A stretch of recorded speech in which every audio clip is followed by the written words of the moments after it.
Welcome to a very special episode of Talking Feds, a roundtable that brings together prominent former federal officials and special guests for a dynamic discussion of the most important political and legal topics of the day. I'm Harry Littman. We are here to honor and also to fairly assess the life of a woman that was a mind-boggling series of firsts. First female president of the San Francisco Board of Supervisors. First woman mayor of San Francisco. First female U.S. Senator from California. First woman to chair the Senate Rules Committee. First woman to chair the Select Committee on Intelligence. Recipient of the most popular votes by any U.S. Senate candidate in history. Longest serving U.S. Senator from California. Longest tenured female senator in history. Dianne Feinstein passed away last week at the age of 90, the oldest sitting U.S. Senator and member of Congress. Her public service to California and the nation spanned some 60 plus years, over 30 in the United States Senate.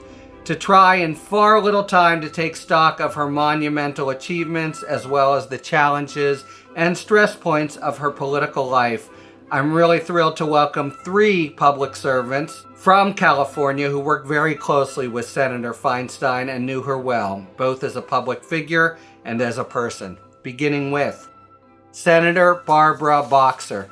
Senator Boxer was elected to the Senate on the same day as Senator Feinstein, but sworn in 2 months later. They were the first pair of women to serve contemporaneously as U.S. Senators from the same state. Before joining the Senate, where Senator Boxer became the top Democrat on the Senate Ethics Committee, she served 10 years in the House, 6 years on the Marin County Board of Supervisors. Senator Boxer, thanks so much for joining this special episode. Thank you. It's an honor. Jim Lazarus, one of Senator Feinstein's longest and closest colleagues. He worked hand in hand with Senator Feinstein in many roles over some 50 years, most recently as the state director at the office of the senator. He also served as the senior vice president for public policy at the San Francisco Chamber of Commerce, deputy mayor of San Francisco, and deputy city attorney of San Francisco. Jim, thank you so much for joining. Thanks for having me. I appreciate it. And returning to Talking Feds like Senator Boxer, DeeDee Meyers. She currently serves as senior advisor to Governor Newsom and director of the governor's Office of Business and Economic Development. She served as White House press secretary during President Bill Clinton's first term, the first woman to hold the position. And she's the author of the New York Times bestselling book, Why Women Should Rule the World. She served as Senator Feinstein's press secretary during the senator's first run for governor in 1990. All right, a lot of introductions. Let's dive in. There are so many indelible moments in Senator Feinstein's career, but I'd like to start with the one that first brought her, I think, to the national stage, namely the moment when she became acting mayor after the assassinations of Mayor Moscone and Harvey Milk. She's suddenly thrust into a huge test of leadership. She later said she was in shock. Jim, I believe you're already working in San Francisco politics at the time, if not hand in hand with her. How did she work to, approach the mayoralty and unite the city in the aftermath of such a cataclysmic event? It certainly was just a time you'd never think you'd experience. I was a deputy city attorney to the Board of Supervisors. Senator Feinstein called me in that morning, then Supervisor Feinstein called me in that morning with the clerk of the board. There was a controversy over the reappointment of a supervisor that had resigned, Dan White, who ultimately was the shooter in the case that killed both the mayor and Supervisor Milk, and how we would handle that meeting on a Monday afternoon. This was Monday morning. Nobody thinking that this could happen. Maybe he tried to take his seat. His resignation wasn't lawfully executed, and so that he was going to take his seat back. And then, an hour and a half later, the shots rang out. And I think, and Barbara might have some comments because she was over in Marin, that continuity, continuing the work of George Moscone, not becoming an interim mayor with her own agenda at that time. She was going to serve that. Ultimately, her colleagues elected her for the balance of the term, which was probably another 13 or 14 months. And she was going to serve with all the same staff, all the same department heads, all the same commissioners. moving the city forward as George would have moved it forward for the balance of his term. And it's fair to say, isn't it? She was identified as more moderate in a very progressive city, but she wanted not to put her own stamp on, but give a sort of even keel. And she reached out to constituencies that hadn't been her natural folks, etc. Do you remember that, Senator? I remember a lot about that. But I'm glad Jim reminded me that she humbly decided to keep staff.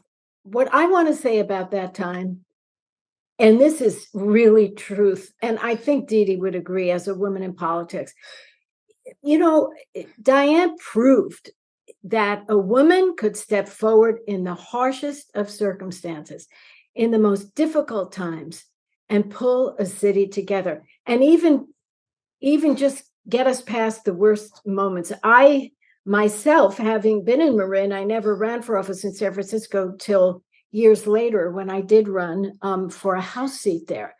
But I was watching, and I went over to volunteer for Harvey Milk. And I remember I went to his camera shop. I got a list of doors to knock on. And the next thing I know, he's dead. And there is Senator Feinstein. You could see it as we all know her. We could see the shock on her face. And she pulled herself together to get past the moment. She led with dignity and compassion and strength. And I think that changed the course of women in politics forever, frankly. Yeah, I mean, her even keel, I think, provided a counter to critics in those days anyway, who might have questioned the steadiness of women leaders in times of crisis. It seems so long ago. But that's a good segue, actually. I'm sorry to gallop along so much, but there's so much to try to cover, to the candidacy for governor. When you, DeeDee, were her press secretary, and she recalled, did Senator Feinstein, the real bias of the way she put it, women against other women. What was that like? How did she deal with the bias and her sense of a kind of electorate that really wasn't quite ready, perhaps, for women leaders, and she had to sort of make the sale? Yeah, well, there had never been a United States senator or governor from the state of California. There had never been, obviously, a female president. Women were scarce in elective office, and particularly executive leadership, and she was running for governor.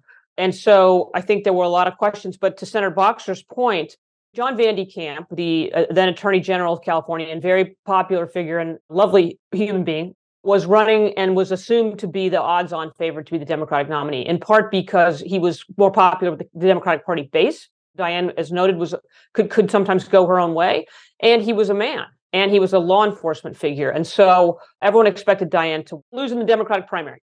And in the winter of 1992, as she was fairly far behind in the polls, the campaign ran an ad which became known as the Grabber, which started with that footage that Senator and Jim were describing of her coming out onto the steps of City Hall and saying, the mayor and Supervisor Harvey Milk have been shot and killed. And you hear this gasp.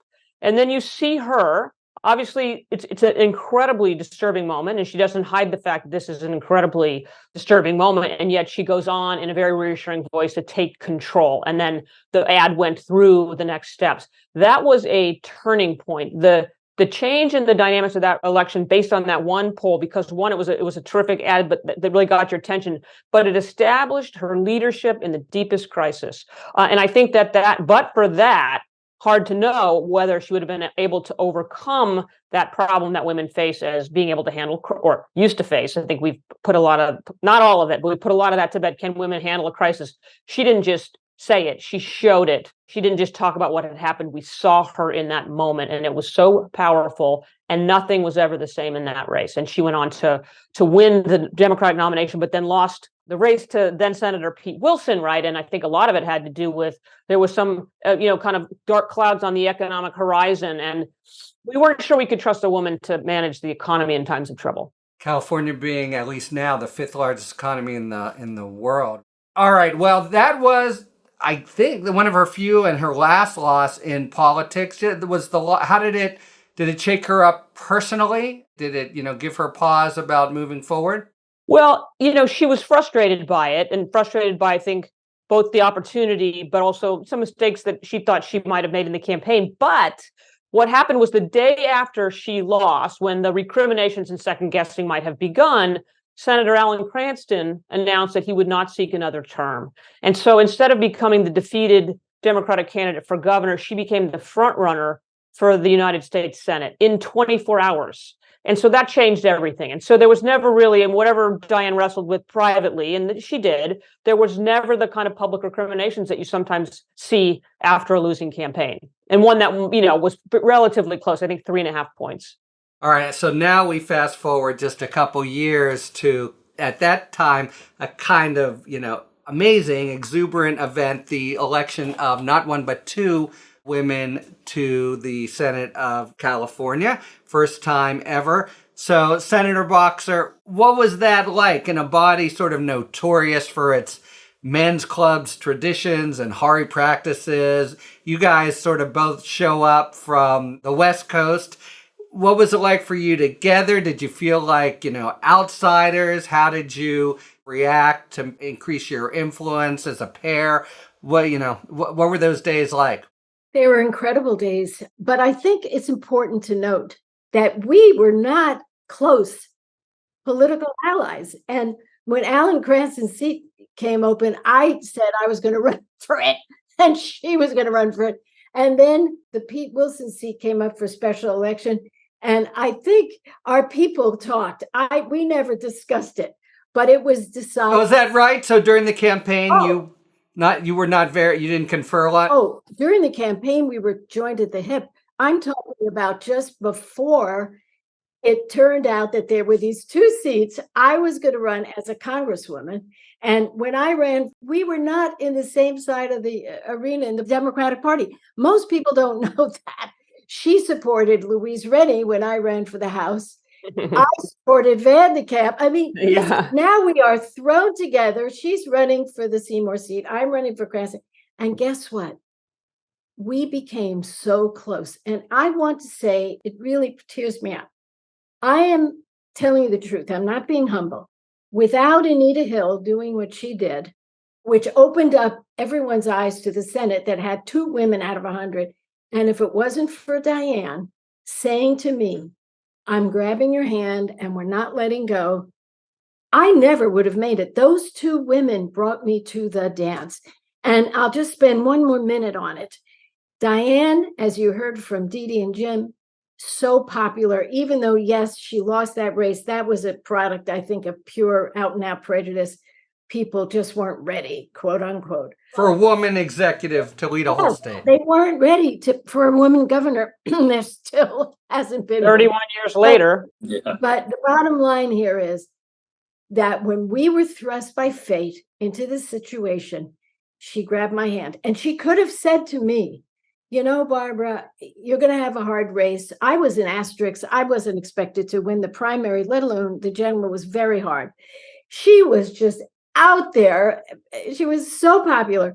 She could have easily said, you're on your own. Of course, if you need me, call me. No, we went across the state together. We were talking before, cartoonists did think they called us Thelma and Louise, Cagney and Lacey. We had a ball. And even though we came from the different parts of the Democratic Party, we hadn't even supported each other.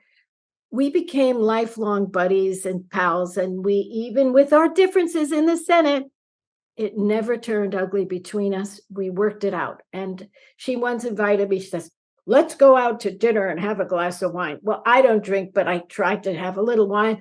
And at that dinner, she said, we're going to have times when we don't agree. And I said, I know. And we did, the war in Iraq, different policies on water. These were hard things, but we never let it get in the way. Why women should rule the world, I think, as somebody put it. All right. So now we come to a point, Jim, where you're very much involved. Let's flash forward. She's in the Senate with Senator Boxer. She did so much, but I think her signature work was on the Intelligence and Judiciary Committee. She filled leadership positions on both. What's your sense, Jim, of why she gravitated to those roles, or was it just the happenstance of political appointments? I think once she had the opportunity on Judiciary to do something as a non-lawyer. And I think that was very interesting to her. She always questioned attorneys, and she thought I knew more than I did because I happened to go to law school. And I believe it. I never knew more than Dianne Feinstein.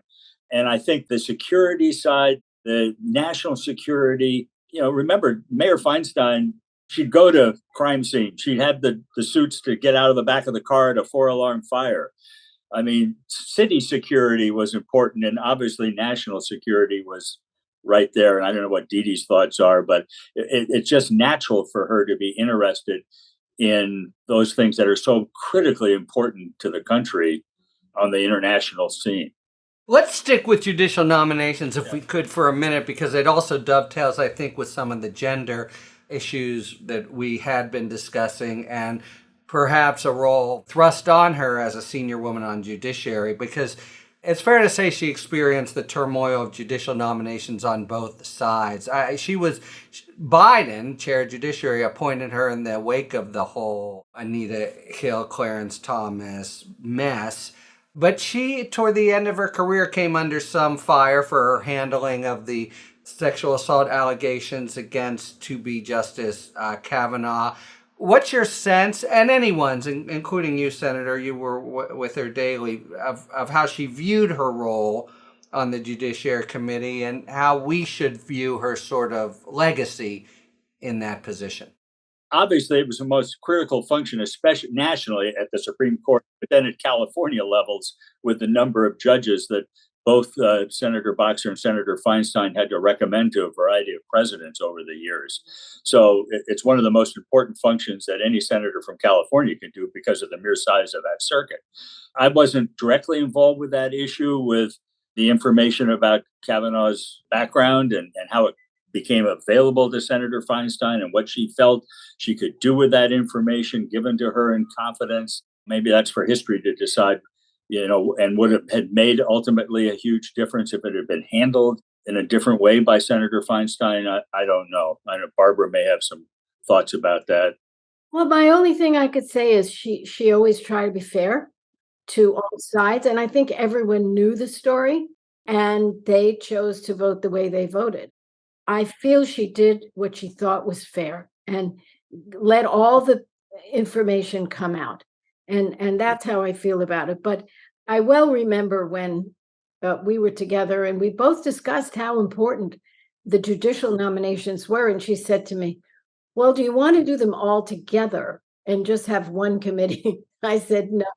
I said, how did you carve them up? Yeah. Well, we had two committees and we each took turns because, again, I think it's one of the greatest legacies for each senator to have. And when I look at some of the people she put on, I'm so proud. And when I look at those that I put on, and so she had her committee, I had mine. Therefore, we had more people looking over the pool. And I think it worked out well. And I think she was happy. One thing I could add for history's sake is it was now President Biden who came to the women who had just gotten elected and say, oh, my God, we need a woman on Judiciary. I think he eventually put Carol Moseley Braun on there as well. I'm not positive of that. That's my recollection also. Yeah. So, good for Joe Biden because he realized how awful it looked to have Anita Hill before that committee without a person of color, without another woman. And I think it was just terrific, to add women to that committee. And now there are more women, still not enough. But we, when we ran, they call it the Year of the Woman. So Dianne and I always laughed. We went from 2 to 6 women in the Senate. Right, exactly. So we say, oh, they tripled their numbers. Yeah, we did, 2 to 6. And we would just laugh. And I do want to say, in a serious way, we felt the pressure to get along, to show that women could get along, to show that even if we had our differences, it wouldn't be disagreeable. And I think we met the test because now there are several women. They're from different states. A lot of the states have 2 women. You did it in a bipartisan way. You all got together. I remember seeing pictures of lunches or dinners or having a glass of wine with all the women that were elected then, Republicans and Democrats. We did. And I think that goes a lot. And you came out of nonpartisan office in Marin. In California, you don't run with party label for local office at the city and county level. And in the times where Barbara and Dianne first ran for office, local parties couldn't even endorse in the races. Right. So it was truly nonpartisan. You bring that when you come out of California, you've got local government, you kind of bring that with you. And both of you, I think, in reaching out to your colleagues in that result of that year of the women and that the 6 senators made a difference. It was that in itself was somewhat historic. I think that's a really good point about us both getting our start in local government, which is so not partisan at all. And she became the first female mayor of San Francisco.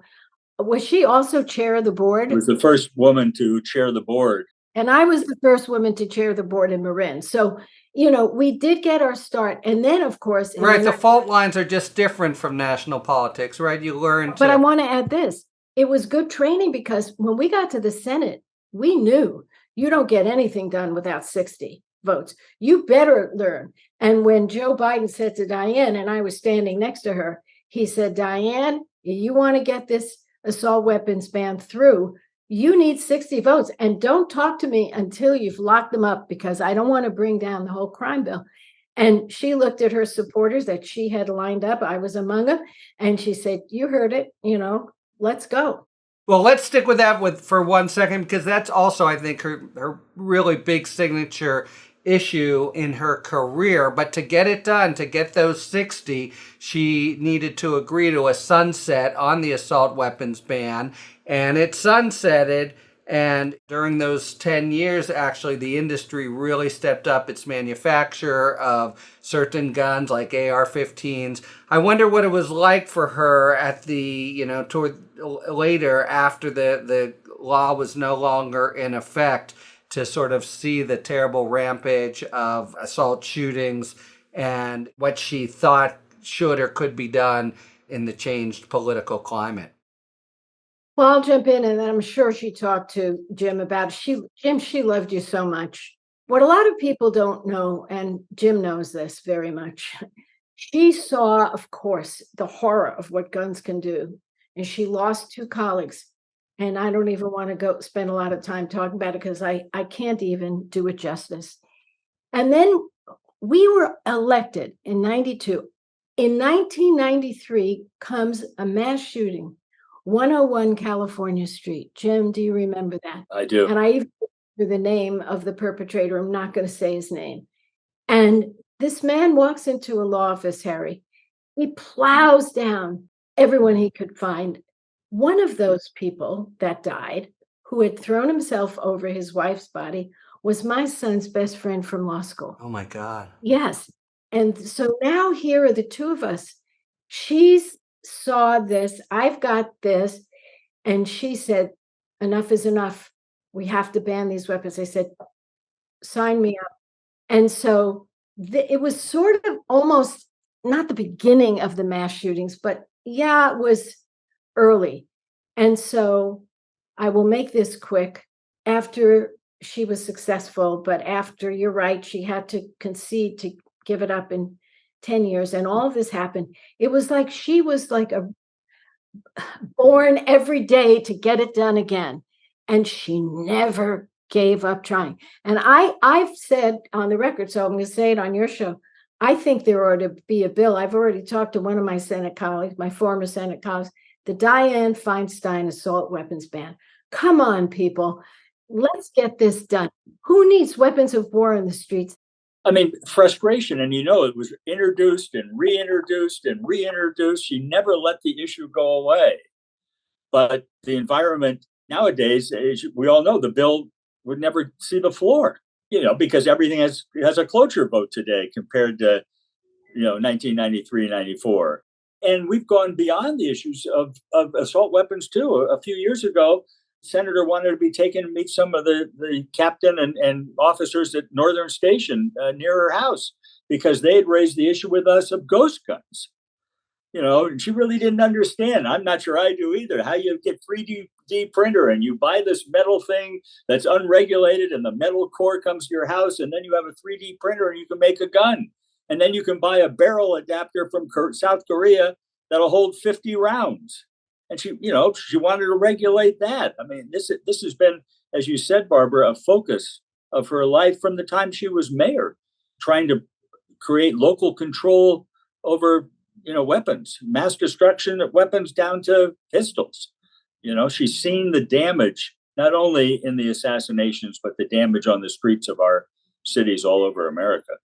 I have all kinds of questions. We could go for hours, but let me just start here. To me, she had a certain elegance, and it's not something you think of as a natural advantage in politics. And I wonder how she felt about the sort of hurly-burly and brass knuckles, retail aspect of political campaigning and infighting. Well, if that's to me, I'll say you're right. She was elegant, and she she didn't like it if she saw somebody that wasn't taking the job with the kind of seriousness and dignity that it deserved. And I'm sure had she been involved in this dress code fight, I know where she was. Business attire. But I'll tell you a story. Nobody could see this on your show, Harry, but I have a watch here that Dianne bought me. Okay. It's beautiful. It's got a red band. It's quite lovely. And this was Dianne. She used to buy members, her friends, things. And one day I said to her, "Those are beautiful earrings, Dianne." And she said to me, "They're not real. You can go buy those for $30. Yeah. But, she was so great.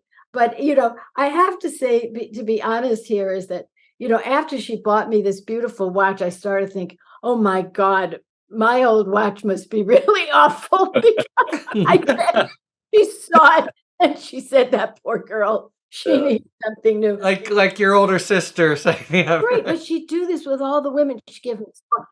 Well, some of the women's centers said they go up to her and say, "That's a beautiful scarf." She'd take it off her neck and say, "Here, it's yours." That was another side of her. Also, she liked to fix people up. Oh yeah, like she make shidduchs, as it were. Yes, she did that, and I think DeeDee and Jim know about several couples that she put together. She always loved talking about Jerry that. Brown and Gus. Yeah. Charlotte Maillard and George Schultz. Those were all things. Let's have some people over for dinner. She had an idea about matchmaking. I think you get 3 of those and you get some eternal reward or something. But I think, to your point, Harry, she was elegant. She was always turned out. She was always dressed well. She always had on her Ferragamos. But that didn't mean she was above the street, the kind of bare knuckles, right? She didn't like when people were abusive to each other or used bad language, but she wasn't above mixing it up. I mean, if people mistook her elegance, for lack of a better word, for not being able to handle the rough and tumble of politics, they learned pretty fast how wrong that was. And I'm sure you both remember, Barbara and Jim, when Senator from Idaho tried to school Senator Feinstein on guns during that assault weapons ban debate. And he said, the gentlelady from California could use some instruction on guns. And she lit out after him. And I was at the White House then, and that was, the president's crime bill, very important to him. So we were all watching a lot of the deliberations. And when he stood up and said that, you knew the hammer was about to come on. He was disrespectful for her. He treated her like she needed to be schooled. And second of all, she knew plenty and much more than he did about the issue more broadly. And so, that people learned very fast that don't let her kind of regal bearing fool you. She will fight you and she will win. And DeeDee, I'm so glad you brought this up, because I watched that a lot, that debate that they had and the way she handled him. And he never was the same Larry Craig. Larry Craig, yeah. Really was the same in many ways. That was the beginning of the end of Senator Larry Craig. Like people learn if you're going to go toe to toe with Dianne Feinstein, you better have done your homework. You better have got your facts straight, and you better be ready for round 1, round 2, round 3. She was deep. And she made the staff be deep too, which was sometimes challenging, Jim, as you know better than I. She was a role model for all of us when she did that. Yeah. I just want to make that point. It wasn't just about her. She was telling us, don't let anyone, try to put her around, And she wasn't above picking up litter in the street, or having the staff on Saturday or Sunday in everybody's old clothes, including her painting out graffiti when she was mayor. But Barbara, to your point, she taught me, and I think a lot of people like me, what a woman with authority looked like, and who wasn't afraid to wield power, right? She wore her authority intentionally. And that's why she was always prepared, because she knew she was going to get challenged, and she knew she better be one step ahead of the doubters. And so watching her as a young campaign aide walk into a room, the way she held herself, the way she presented herself, the way she handled her, being, again, always being prepared. And the other thing I learned from her, Barbara, and something that I've watched now for 30 years, women are always degrading their accomplishments, right? It's something, it's a terrible habit, and one that does not serve us well. And, Dianne when people would come up and they would compliment her, she almost all the time would just say, thank you. And it would lift up the person giving the compliment, and it would lift her up. And she might then yell at you in the car on the way home about the same thing. But in her public face, she taught women how to accept a compliment, how to own their accomplishments, how to wield their authority in a way that was authentic. Those gifts and those lessons have meant so much to me in my life. I feel like we're ending in a round of Jeopardy, because the answer you just gave, DeeDee, might be to the question I'm about to pose. But I wanted to ask everyone to end with a few thoughts here. And why don't you start, DeeDee, if you don't mind? How do you think she would like to be remembered? I think she would like to be remembered as somebody who got things done for the people of California. And, she wasn't somebody who was, identity politics is sort of a pejorative, but that wasn't her thing. She was all about working with whoever to solve the problem, bringing people together, judging people by their strengths and their accomplishments, and sometimes cutting them slack, but not overly. But I think she would like to be remembered for the big things that she got done. The Desert Protection Act, the assault weapons ban, the intelligence report, which has, become a motion picture. It was so challenging and dramatic. And so there's so many more things. But I think that more than anything, that she was as effective as anybody who ever crossed the threshold of the United States Senate. I think she'll be remembered for putting the needs of the people first when she was a supervisor, when she was mayor, when she was a senator. You're in a political environment, and politics is always going to be part of the process. But it was never the first thing that came to her mind. The first thing was what is right, whether it was delivering service on the streets of the city or a piece of legislation in the Congress. And I think, unfortunately, I don't know if current and future generations will be raised the same way, or certainly not in that environment where it's what is good for the public first and what's good for me in politics second. I think that was always Dianne. Well, for me, by example, she helped women truly embrace their power. And that's by example.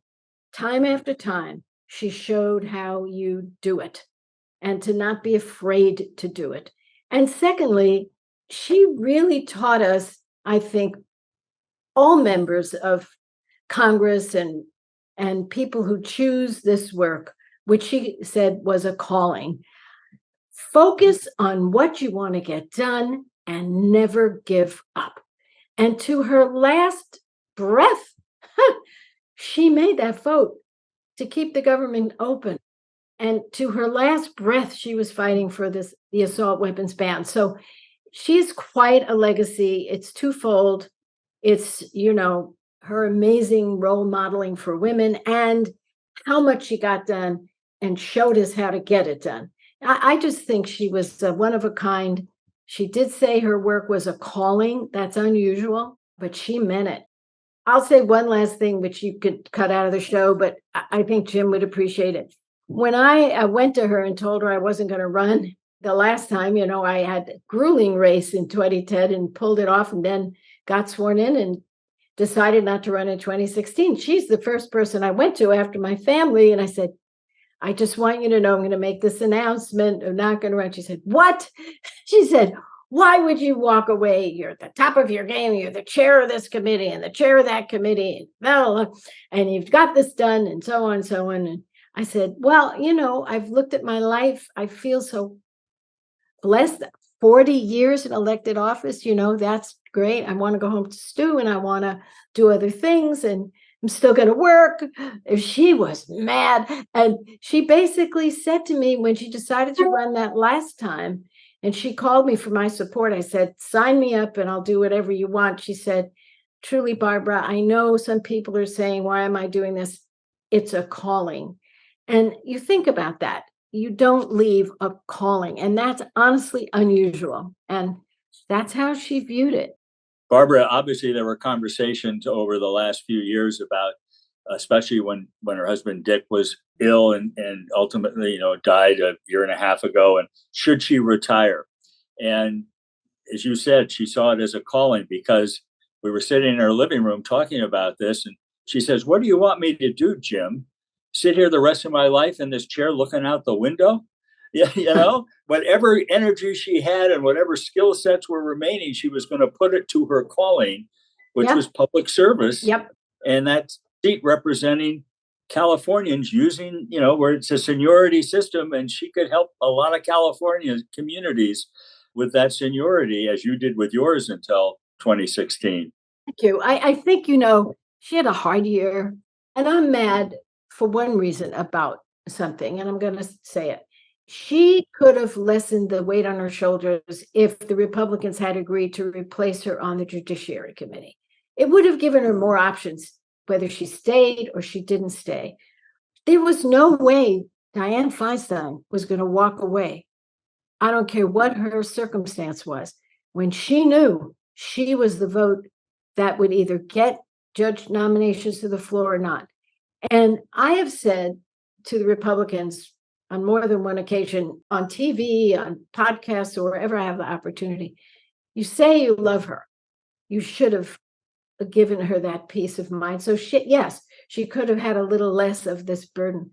But once I heard that they weren't going to do that, I said to my husband, Dianne is not going to step away, because she now knows what her vote is worth. So it's really been a journey.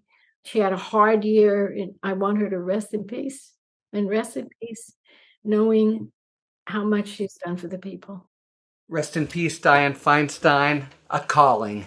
I think that puts the cap on it. We're out of time. Thank you so much, Senator Boxer, Jim Lazarus, DeeDee Meyers, and Dianne Feinstein.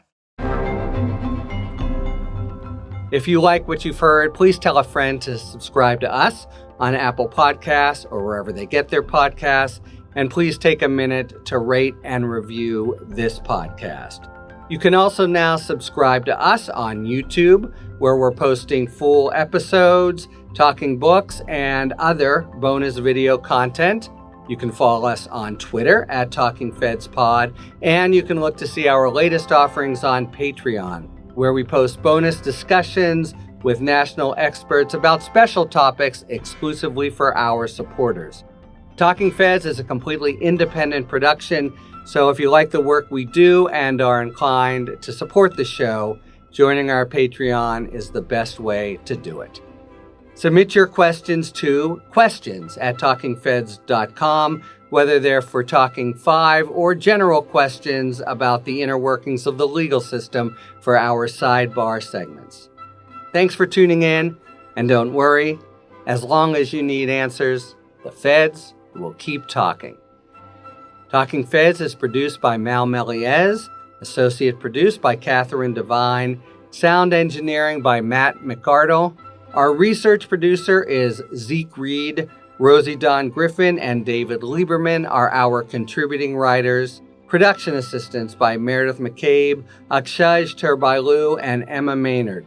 And our gratitude, as always, to the amazing Philip Glass, who graciously lets us use his music. Talking Feds is a production of Delito LLC. I'm Harry Littman. Talk to you later.